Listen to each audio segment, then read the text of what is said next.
সরকারি চাকরিজীবীরা মহার্ঘ ভাতা পেতে যাচ্ছেন এমন ইঙ্গিত দিয়েছেন অর্থ উপদেষ্টা ডক্টর সালেউদ্দিন আহমেদ। 65% পর্যন্ত বিদ্যুৎ সাশ্রয়ী হাইসেন্স এসি।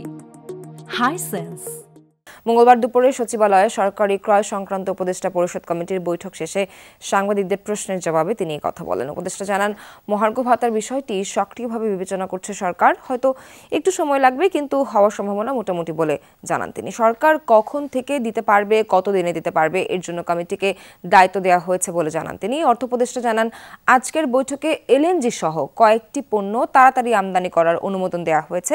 এছাড়া উপদেষ্টা ও সমপদমর্যাদা সম্পন্ন ব্যক্তিদের ব্যবহারের জন্য 25টি গাড়ি কেনার জন্য নীতিগত অনুমোদনের সুপারিশ করেছে অর্থনৈতিক বিষয় সংক্রান্ত উপদেষ্টা কমিটি।